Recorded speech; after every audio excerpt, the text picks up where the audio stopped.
Welcome to Pharmacy in Focus, where I will be having pocket-sized conversations on current topics and interests relating to pharmacy and the wider health sector. My name is Sharina Basan, bringing you Pharmacy in Focus on behalf of the Pharmaceutical Society of New Zealand.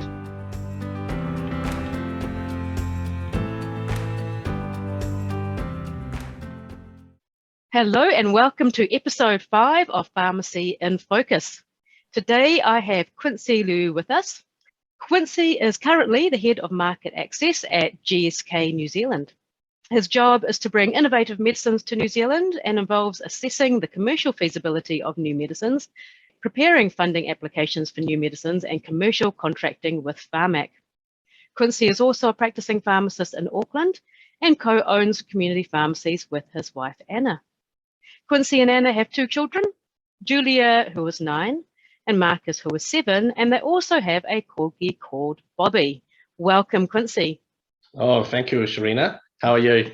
Yeah, good, thank you. And yourself? Yeah, very good, thank you. Good. Hey, we've heard a little bit about what your current role is. Can you tell me more about where your career started and your journey to where you are today?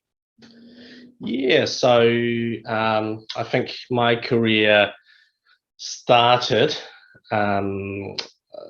once I finished my studies at Auckland University with a BPHARM. I moved down to Dunedin for a year at Dunedin Hospital for an internship, and then back up to Auckland as a clinical pharmacist in Waitakere North Shore Hospital. After being about 2 years as a clinical pharmacist, I started to think, hey, what else is there for me? And so I saw a job opening for GSK as medical affairs manager. I have no idea what that was, but when I looked at the job description, it actually looked like, oh, I could do this. So I applied, I gave it a go, and the process took about half a year, which was a bit strange. It was about Wow. Yeah. But at the end, I got there, and I'm like, great, I'm going to try something new. I'll make use of my pharmacist skills, if any. And I've just been with GSK for now coming up 12 years. So wow. Yeah. It's haven't looked back, and I've stayed with GSK, and it's been great. Excellent. And how did you feel when the process was taking so long? It was a bit frustrating. So I remember I applied, and I didn't hear back until maybe a month or 2 months later.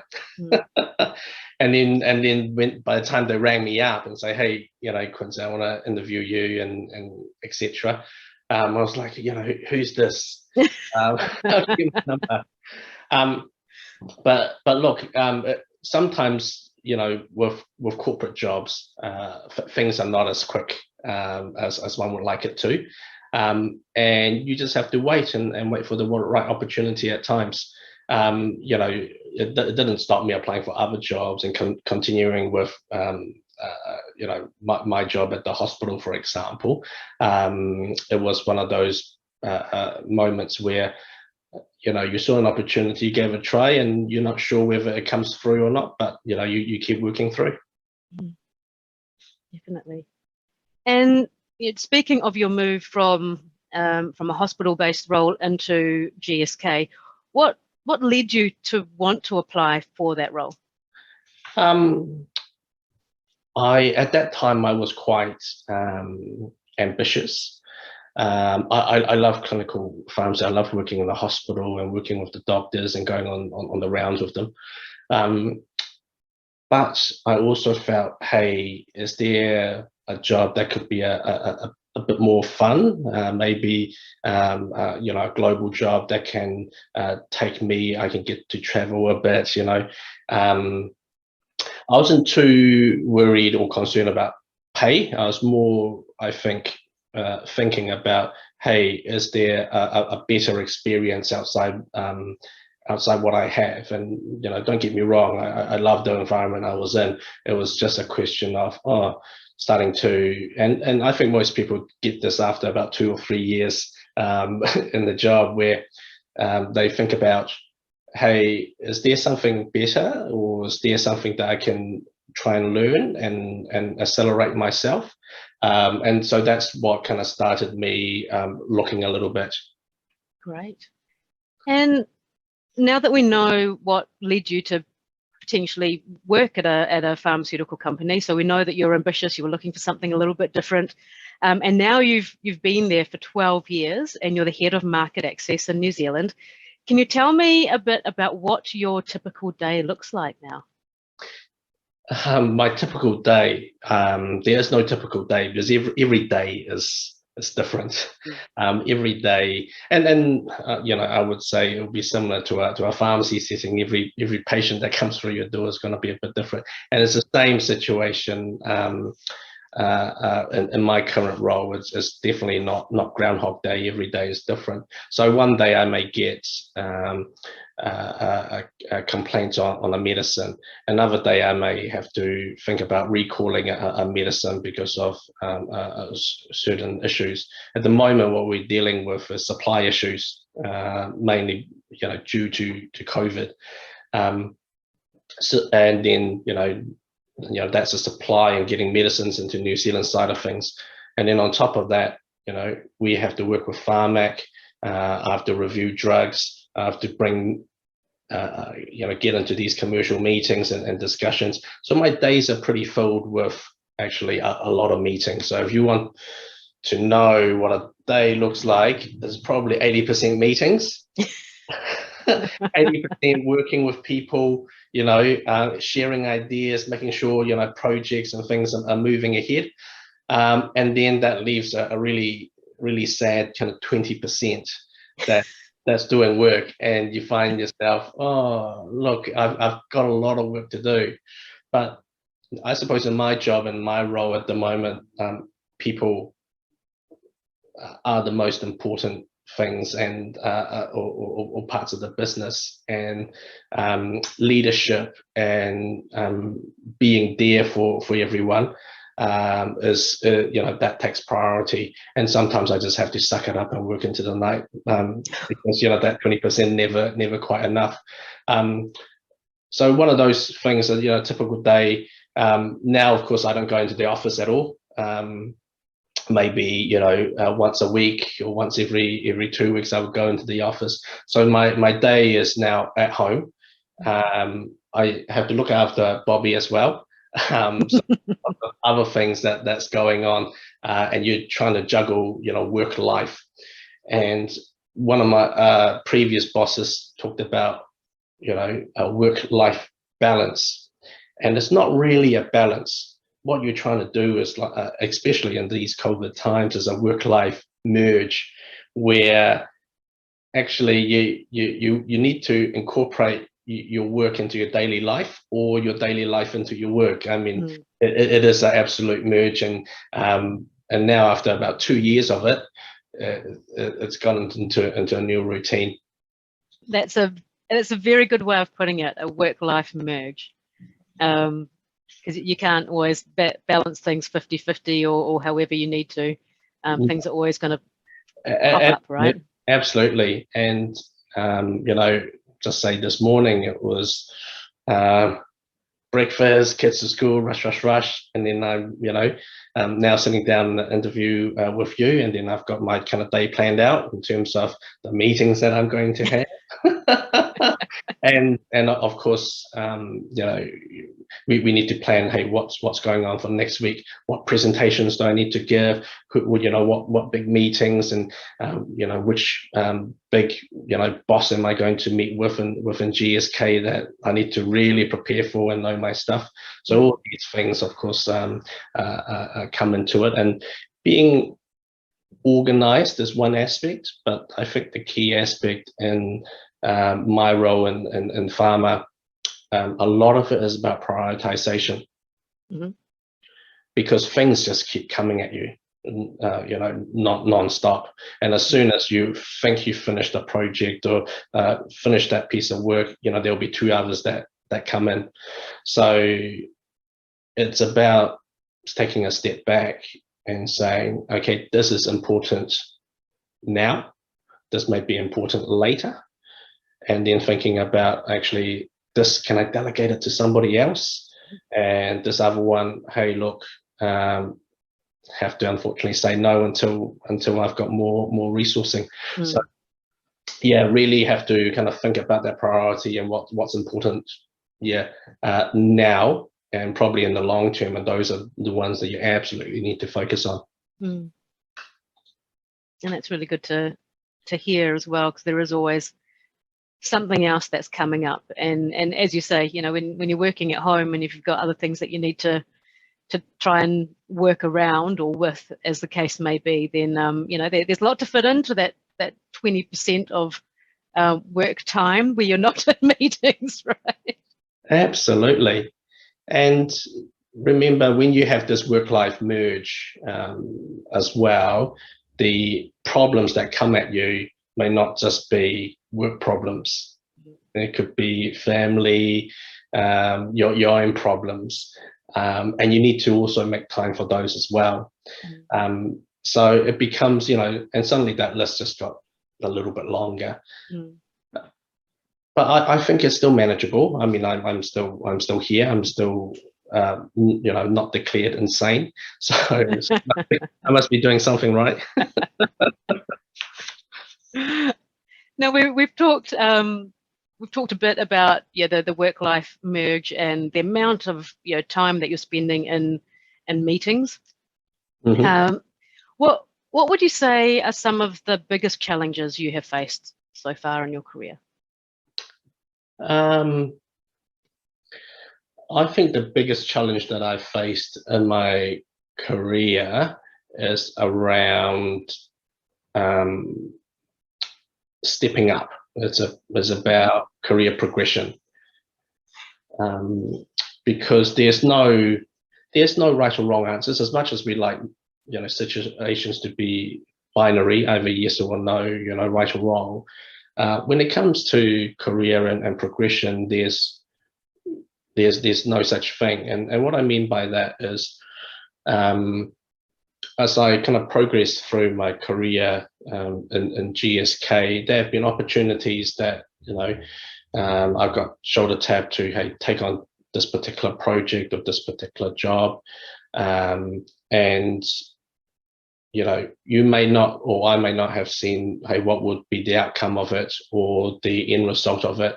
And you also have to think about, you know, from a career point of view, you know, hopefully that leads to something, but it may not always be the case. So my biggest challenge at the moment, for example, would be deciding, hey, do I want to progress my career into GSK, and how high up do I want to go?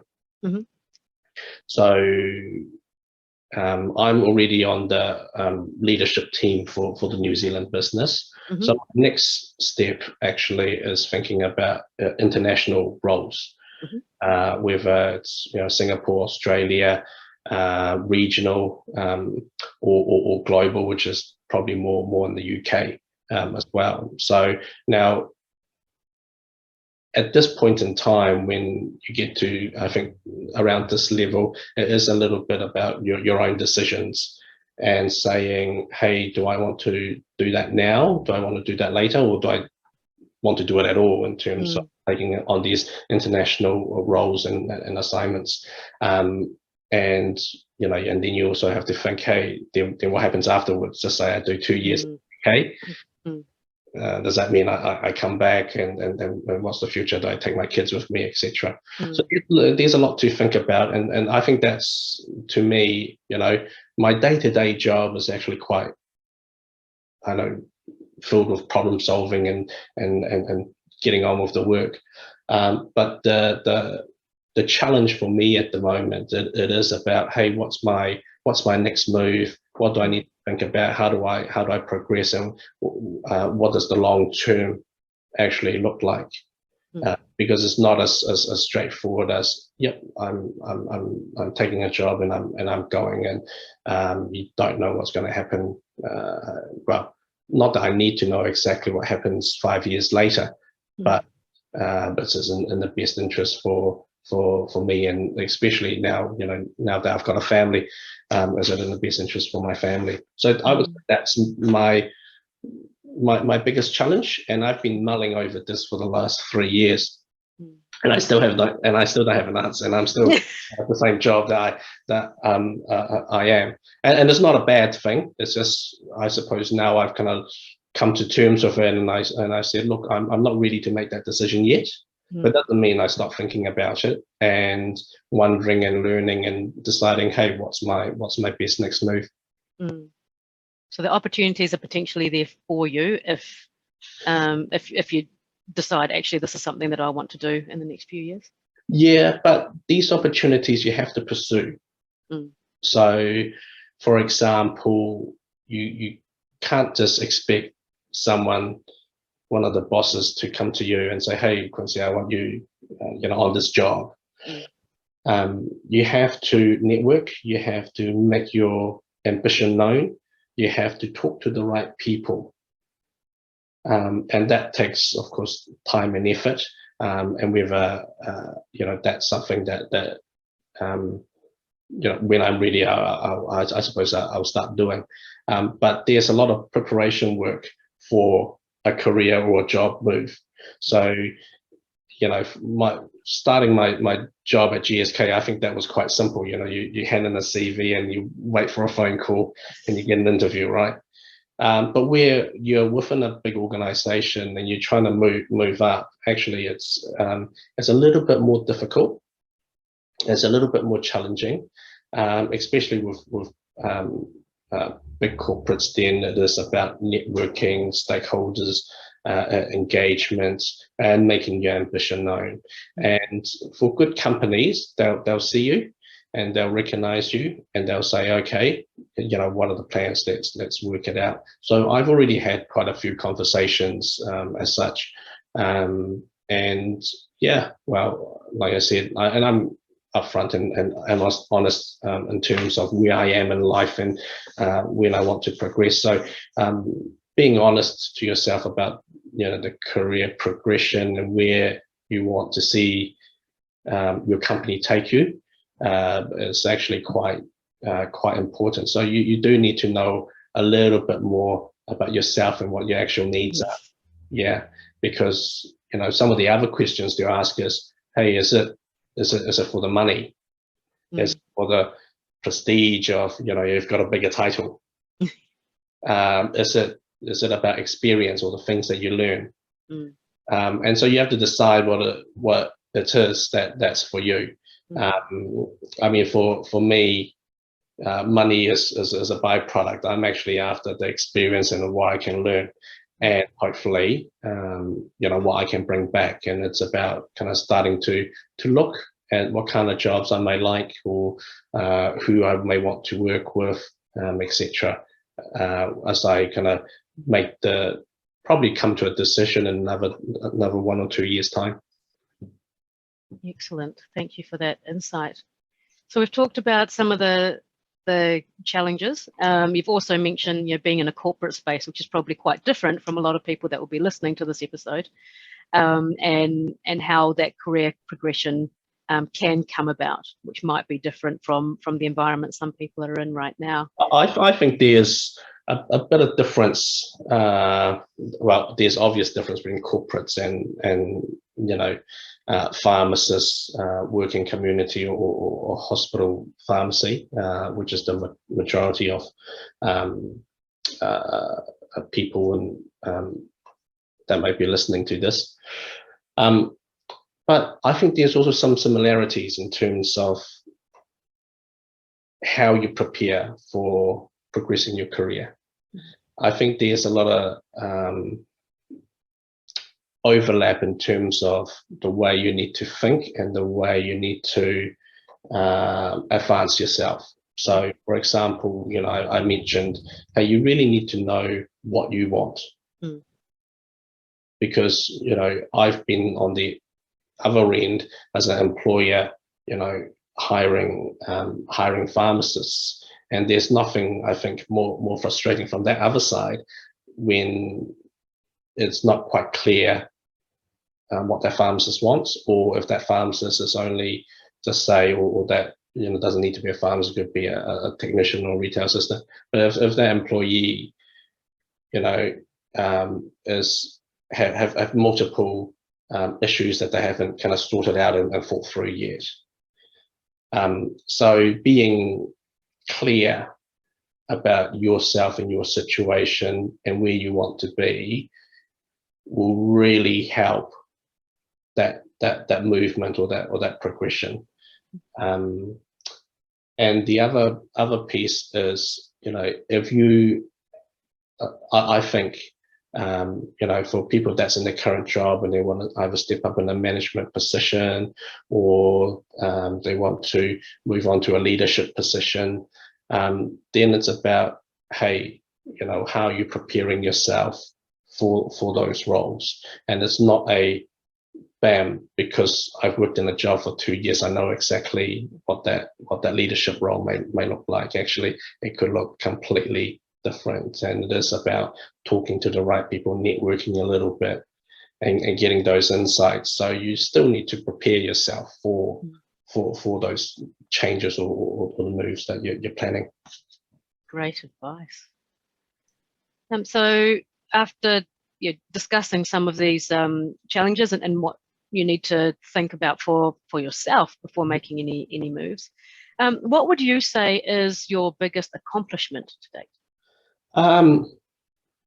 My biggest accomplishment, in terms of my working career, my biggest accomplishment would be changing the mindset of my organization of GSK. So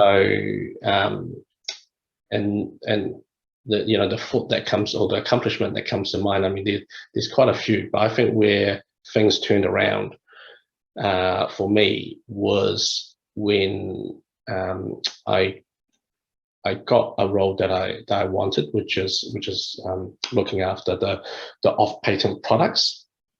So the Maravan, the Lamictal, the Zyban, and there's a few other kind of IV antibiotics, etc. So I got that portfolio to look after, and as part of that portfolio, every year there's an annual kind of PHARMAC tender that needs to occur, and you put your you do your investigation on the price of medicines, how much you can get them in from the manufacturing site, and what are you going to sell to PHARMAC, and what's your bid price, as a tender. And of course, if you win, 3 years sole supply contract, and if you lose, well, you're out of the market for 3 years, and good luck, try again, next time.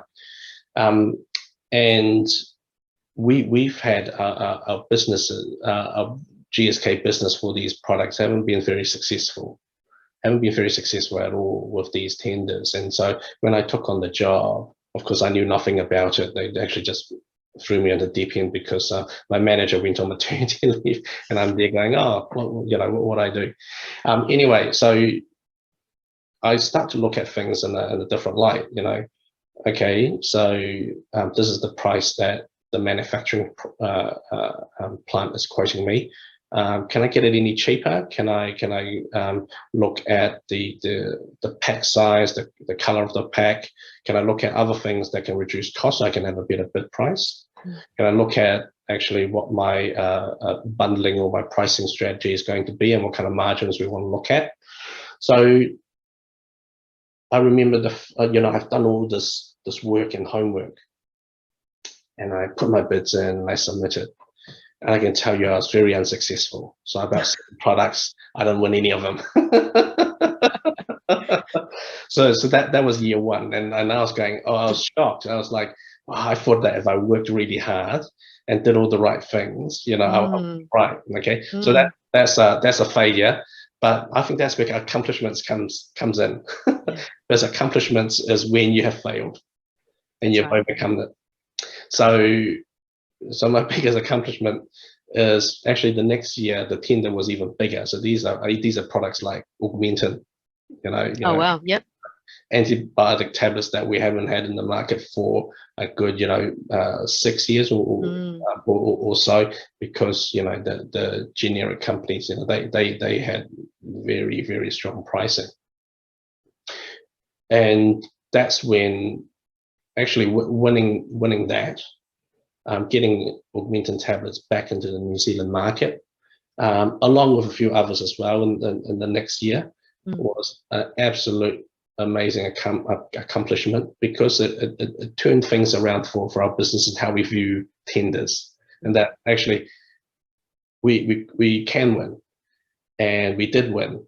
And so it became, okay, how do we win more? And then that mindset is like, oh no, we're going to lose another one. Oh, there's no point in winning anymore, because it's all these negative speak suddenly flips around saying, hey, the general manager tapping me on the shoulder when it comes to tender time, like, hey, is there any more? Is there any more that we can win? Is there anything else?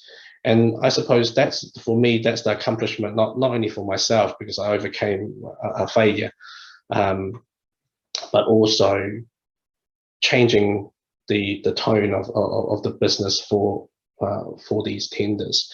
And I think that was a really strong turning point for my career as well, in terms of not only being recognized for the good work that I've failed and now done, but also it's that mentality of, hey, can we do better? Can we push forward? Can we win? And that's I think is my biggest accomplishment. It may not sound like much, but one that hits. Yeah.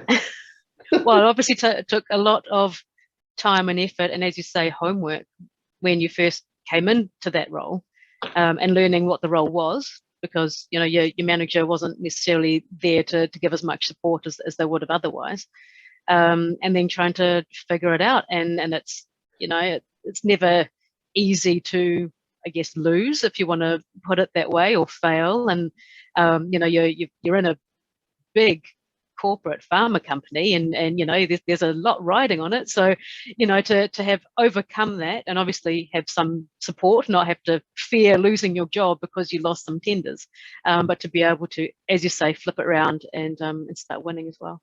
Absolutely. And I think one of the key things, and maybe this is a really good learning that I want to share, is that when my boss went on maternity leave, and I was more or less kind of doing this job by myself without much guidance, and trying to talk to people and learn, one thing that was really apparent to me was nobody is really going to help you in terms of, if you're not there pushing and asking questions and wanting to do it, nobody's going to force you.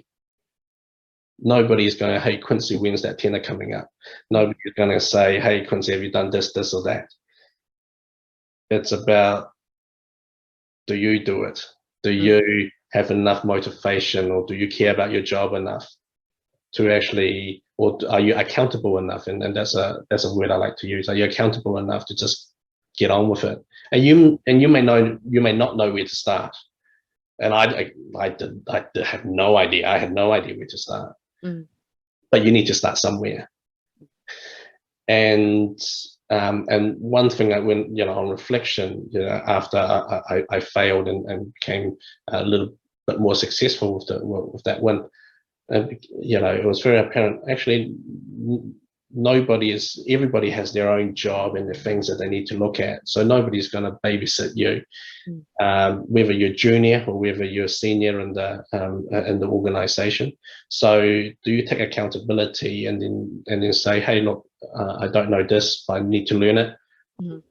Can you help me? And people are willing to help, but you need to speak up, right? You need to go forward and get there. So I think that's a really key piece, because I would imagine for a lot of because we have we call them IBLs. They're like interns, right? They finish their degree at the university and join us for a work experience here. And what I do see is that the really good interns are the ones that keep pushing to learn, keep pushing to do work, and even though they have no idea, they have some ideas and they want to share it. Versus the ones that they're sitting there and they go, I'm waiting for my manager to tell me what to do. And that's very different. And it comes down to, hey, you don't need to know what you're doing, but you need to think about starting somewhere, and do you have that motivation to do that? Yeah. Yeah, just say motivation, accountability, and I guess being willing to ask some questions and not be too concerned about what the response might be, because at least you're putting yourself out there. Yeah. I mean, and there's no silly questions. Silly questions it's only if you ask, the same question over and over, expecting different answer. That would be a silly question. but there's no silly questions, if you're there to be learning. Yeah. To learn and progress. If you could go back and give yourself one piece of advice from when you first registered as a pharmacist, what would that be?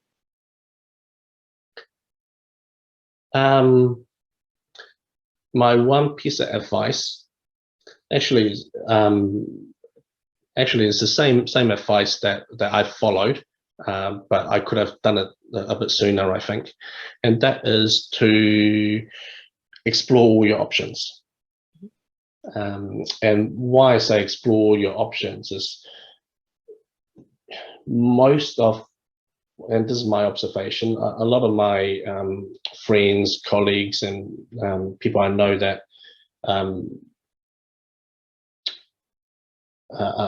from the pharmacy school, they've either remained as a community pharmacist or a hospital pharmacist. Some have moved into big pharma, and some has actually there's not a lot, but some people have done quite amazing things. We don't have to be restricted to these options, because if you see a graduate with a Bachelor of Science, or or even a BA, or a BCom, a Bachelor of Commerce, these are the type of graduates that come through our the GSK's intern program. And you would think, oh my goodness, they've got a BA or a BCom. It's not very specific. What are they going to do? But actually, that's the power of being having a broader degree, which allows you to do a lot of different things. Whereas with pharmacy, I feel, or my advice would be, hey, don't frame yourself. Don't put yourself in a frame where a pharmacist is the best that you can be. There's a lot of other jobs out there. There's lots of other opportunities out there, and people recognize pharmacists or having a BPHARM is actually a really cool thing to have, but it doesn't limit you to what you can become. And so if you free your mindset from that, then I think there's a lot more opportunities out there.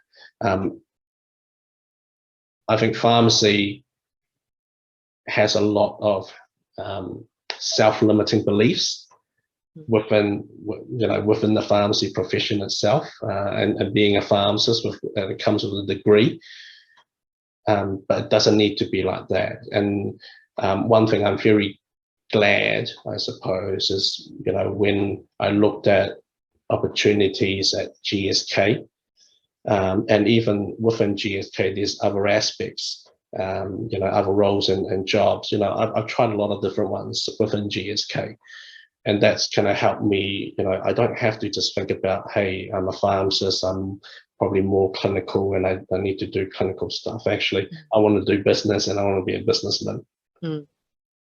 And that's then the role that I've kind of moved into. I mean, I'm still in the pharmaceutical industry, which I absolutely love. So, medicines and pharmacy, and these are my passions. And within that, my passions and business. But it doesn't stop a BPHARM graduate, just say, pursuing real estate or banking or whatever it is. You just need to think, that much broader. That's exactly right. So for pharmacists or pharmacy technicians that are very happy in their current roles, or that really love the clinical aspect and the patient-facing aspect, you may be in your dream job right now, or just want a few tweaks to the type of role that you have currently. But for those that are looking for a bigger change, then there are obviously, as you say, opportunities out there, and it's just pursuing those opportunities as and when they come around, and not feeling like you're restricted based on the specific degree that you have. Absolutely. And within your current job, it could be, hey, you want to look after the more, just say services of your pharmacy profession. Go after it, because it's an extension, and without people or within our profession that push out and seek kind of new territory of things that we can do, then we're quite limited. So I think having that mindset of actually there could be more. It doesn't need to be a big change, to what you've pointed out within your current job. What is there that they can help change things a little, not only for yourself, but maybe it ends up being for the profession. You never know. That's exactly right. Now, before we move on to the next section, I want to ask you a little bit about myths. What would you say are the common myths about working in the pharma industry?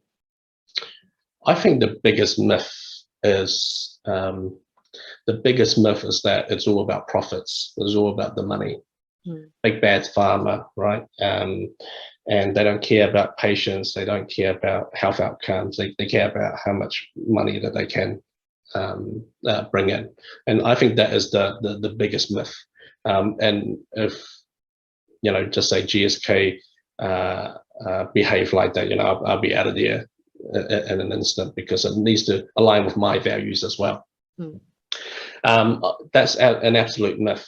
And because I know and I've seen decisions that we've made where we did it for the benefit of the patients, and not for the profits.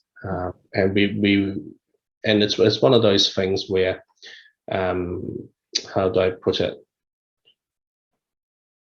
The companies, the innovative drug companies, well, I can only speak for GSK because I've only worked for GSK, is that we make decisions, and we always have this kind of patient aspect as well. So even in our business decisions, we go, hey, what does it mean for the patient? What does it mean for the doctors and the pharmacists and the nurses when we make these certain decisions that may impact them? And that always comes up trumps. I talked about prioritization before. That's the priority, that's the goal, and that's the vision. And so if things don't align to that vision, then we generally don't do it. That would probably be quite interesting for people to hear, because I think you're right. There's probably a perception out there, whether it's from health professionals or from the public in general, that pharma companies are after the profits, and that would go above everything else. So it's great to have your insight there. I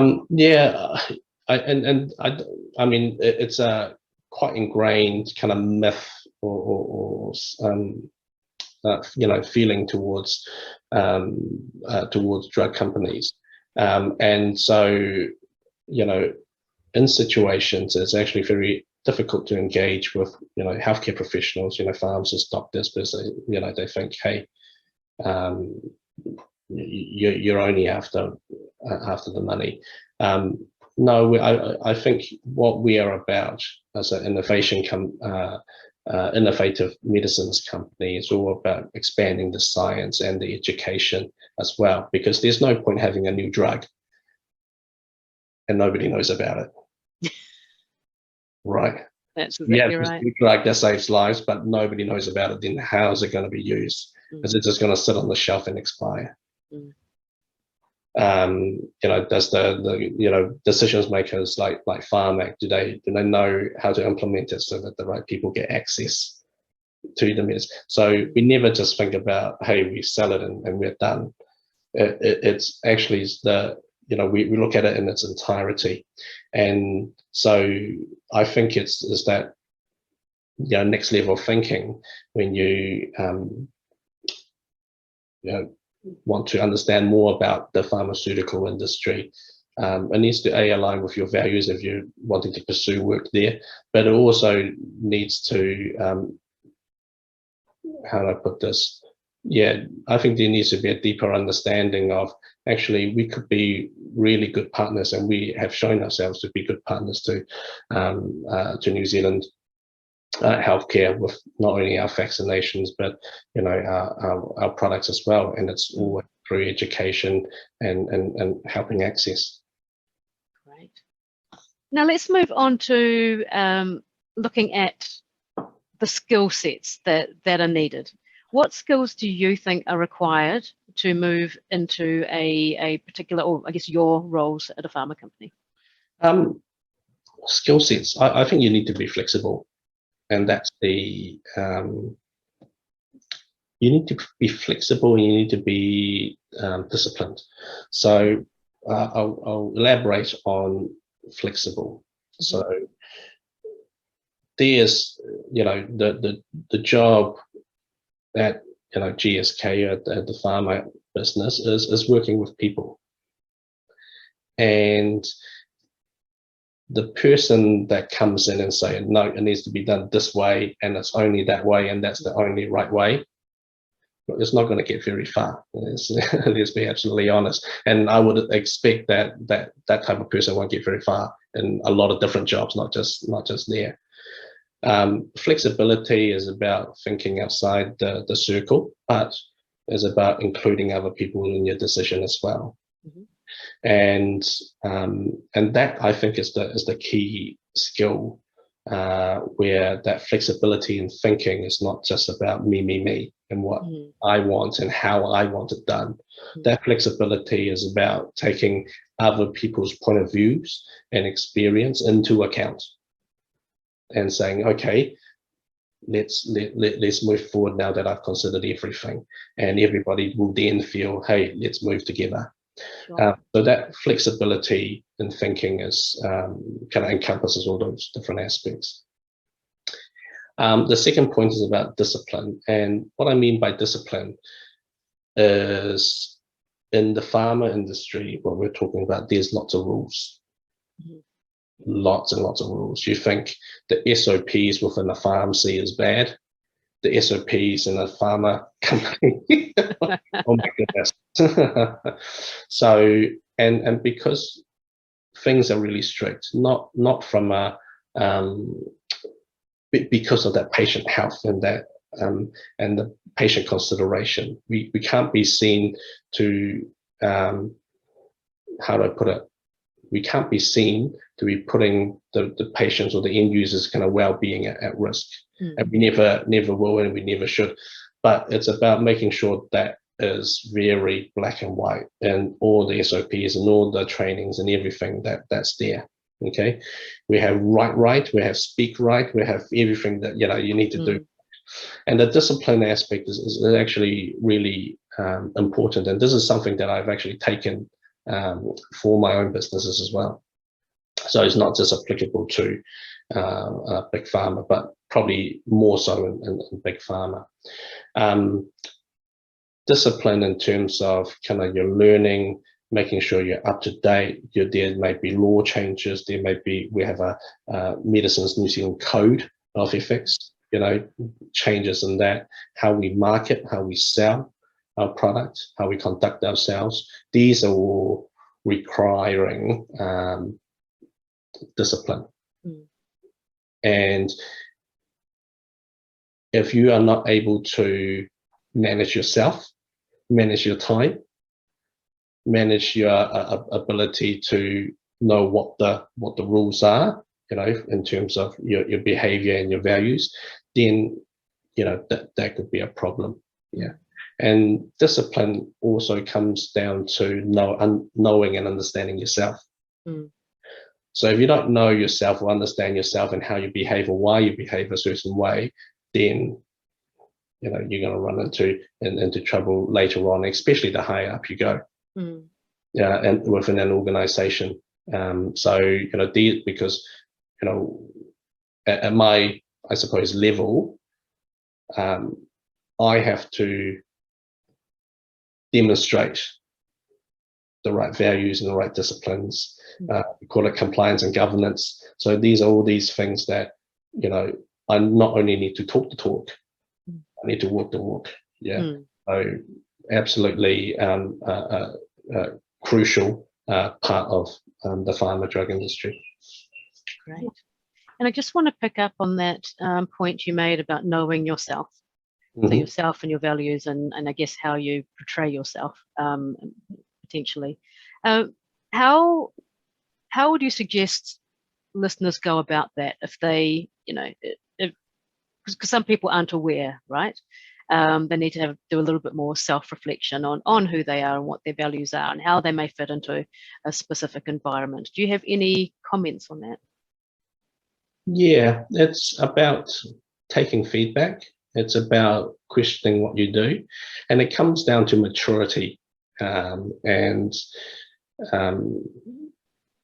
bad experiences. Let's put it this way: people that have failed and have met challenges and have been in struggle, whether it's personal, professional, they understand a lot more about themselves than people that had quite an easygoing life, nothing ever wrong. Somebody's always helped them, and to if there's any issues. And knowing about yourself is about taking feedback. It could be very difficult and to listen to feedback, but you take it and you digest it and you understand it. It may mean that you've failed, and you ask yourself, and you constantly ask yourself, why did this happen? Can I do better next time? And one thing I've noticed is that people, especially in their professional life, are very self-protecting, and they will never blame themselves. It's a funny funny thing to watch, where people come in, when something hasn't gone quite right, and then immediately they go on the defensive, and I think that's a very reactive situation. But it tells you a little bit about that person as well. And one thing that we do is to kind of give feedback in the right moments to help them understand, actually, yeah, maybe part of it is not it's not your fault, but also these are the parts that actually you were in control and could possibly control. So what went wrong there? And we try to focus on what you can control and what you can do as part of that reflective exercise and understanding about yourself. It is about knowing yourself, and knowing yourself is actually quite a difficult thing. And it's not, and we, the leadership courses that I've been to always talks about, hey, when you look at yourself, in the mirror, who do you see? What do you think are your values? What do you think are the good things about you? And what do you think are the bad things about you? But in reality, nobody really does that. First thing in the morning, look in the mirror, no, like you don't go and do that. But and that's where feedback becomes quite important, and taking that, being open to feedback. You may not agree with it, and that's fine, but at least you listen to it and you've digested it. And I think that's the first step to understanding a little bit more about yourself. Yeah. Great, thank you very much. Now, when we were chatting earlier, you mentioned that there are some graduate opportunities at GSK. Are you able to elaborate a little bit more on that? Yeah, sure. So every year we run an IBL program. So this IBL program is like, actually, apologies, I've forgotten what IBL stands for now. But an IBL program is like an intern program. So it's for new graduates. So they may have just finished a BPHARM or a BSc or BCom, they've just finished, and we have certain roles within marketing, medical, digital marketing that has a kind of internship position that's a 1-year fixed contract. And basically that's to not only bring new talent into the business, but also help these kind of talents develop and grow, and hopefully be very employable at the end of end of the year. And so so you may see on Seek, or you may see on LinkedIn, that the IBL program becomes available. Just click into it, look into it, and what involves is a series of there'll be an online interview where you record a clip, and then the HR team will review it and shortlist the candidates, and then it goes through kind of that process. And there'll be a group face-to-face interview, which is actually quite a lot of fun. I mean, just the experience in itself is actually quite worthwhile. And basically these IBL, so we've got about 4 this year. It changes every year depending on the business needs, but they get together, and during the intern year they learn kind of on the job what marketing is, and or what digital marketing is. So they're there to do a job and to learn at the same time. And on top of that, they need to think about, they usually get given a group project that they have to do. And that's part of also part of their learning and development as such. After that year, some interns will stay on with us, and some interns will be moving to better things. I know that some had one that was my IBL 1 year. He was a pharmacy graduate, so he went back being he went back into pharmacy to do his internship. Another one started working as in marketing in sanitarium, selling Weet-Bix, and marketing that. And there's another IBL that moved on to digital marketer for Spark.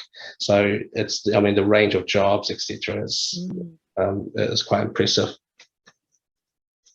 Excellent. So very much the world is your oyster, so to speak, because it's a good first experience after graduating. It is, and that first couple of years of experiences, it's all about learning. It's all about taking on these new experiences and go, oh, can I apply it here? Maybe I'll try this other job, etc.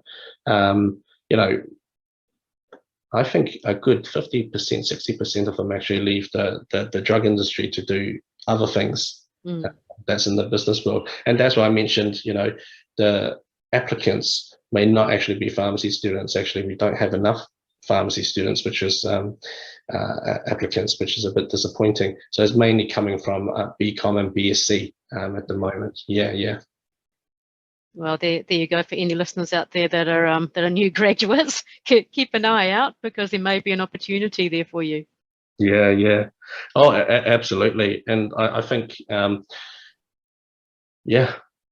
pharmacists or pharmacy grads, they have the right knowledge in a lot of things that we work on. But we look at the person, and I think that's sometimes more important than just than degree. So having a degree gets you the first step, and then how you are as a person and your willingness to learn and contribute, that's gonna drive the deciding factor. Excellent. Thank you. Now, Quincy, we know that you're the head of market access, and we know that you're part of the leadership team here in New Zealand for GSK, and that you're also a co-owner of some pharmacies. So, I think it's probably fair to say you're a leader of sorts, depending on what your definition of leadership is. So what does leadership mean to you? Yeah. Oh, look, that's a really difficult question, because leadership is different for everyone, right? Yeah, that's right. And you can ask someone, hey, what do you think of him as a leader, or who as a leader? And that everybody's perception is a bit different. For me, leadership is about, I'll bring this word up again, accountability, accountable. So as a leader, do you look after your staff? Do you look after your group and people working around you? Do you protect them? And it's not in a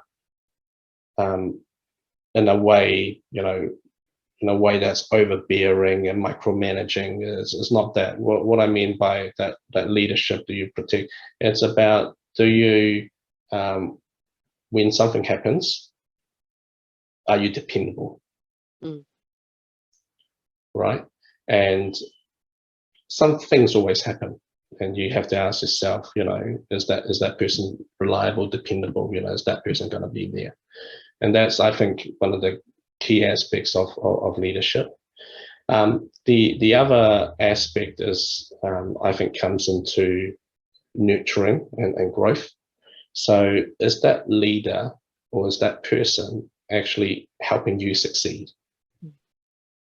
Because I don't think a leadership is about me, and hey, I'm the leader, I'm the boss, I'm the, and this is what I need to accomplish. So it's never about that. It's about the members in the team who's going to be delivering these projects or delivering these outcomes. So are they learning? Are they enjoying? Are they being nurtured? Right? Are they growing? So that, to me, is the other part of leadership, where we're here to build more capabilities, have better talents within the organization, and better people as such, and hoping that one day these guys and girls that's working with me, when they sit on the same level or higher, then again these things come through. Leadership is about that dependability and that growth and nurturing. If the leader is not dependable, it just doesn't work. If you're not, walking your talk, yeah, that's no good, and that's no good for the team either. So it's about, well, that's my definition of leadership. What's a good leader? Good leader is one that protects you, basically. They know the traps that you may fall into, and they say, hey, you may just want to watch out for that, but but depending on your decision, I've got your back.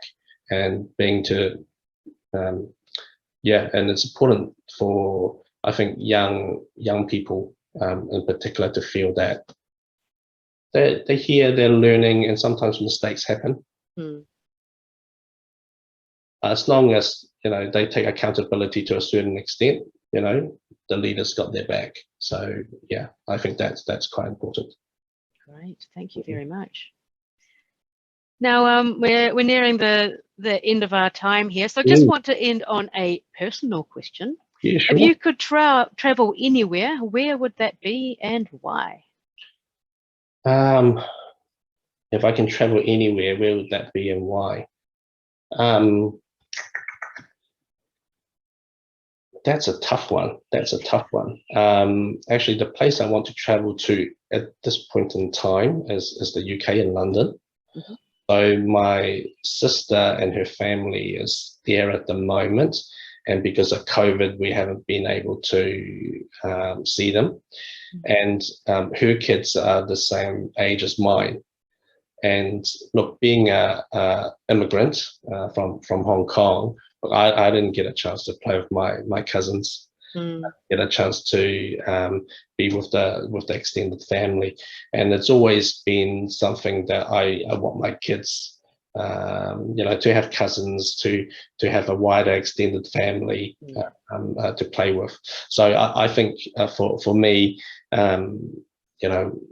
my next destination is actually take the whole family over to the UK. And meet their cousins, and because at the moment they've only been doing Zoom calls or WhatsApp calls, and it's different, right? It's That's different. right. Yeah. So So that's the next that's next on the list in terms of the travel plan. Great. Yeah. Well, thank you very much for your time today, Quincy. You've given a lot of insight into what the pharma industry is like. And what people need to think about if they want to move into a corporate space, and how what they could take over when it comes to their current skills, and what they need to consider and reflect on as well. Yeah, I mean, by all means, if anyone that's listening wants to touch base with me, you can find me on my profile on LinkedIn and just send me a message. I'm more than happy to talk to people about what it's like working in the industry, how to get there, some of the things that you may want to consider. So more than Wonderful. happy to. Lovely. Thank you so much, Quincy. All right. Thank Take you care. very much. All right. You take care. Bye-bye. Bye.